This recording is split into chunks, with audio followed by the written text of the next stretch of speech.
Yo, yo! Yan guys, magugulay muna ako ngayon ng Oppo. Pasensya na kayo dahil namao si Mr. Yoyo. Saka guys, pag gugulay kayo, maglalagay kayo nito hairnet, ha? Para hindi matapon yung buhok nyo dito sa gulay. Ha, maglalagay kayo nito, ha?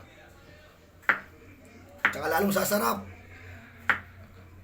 pagka maglagay kayo ng hairnet na braid. Yan o, sarap nito. Yan. Sarap nito guys, o.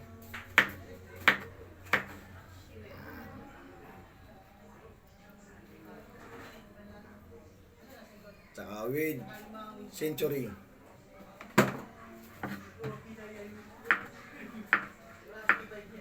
Yan.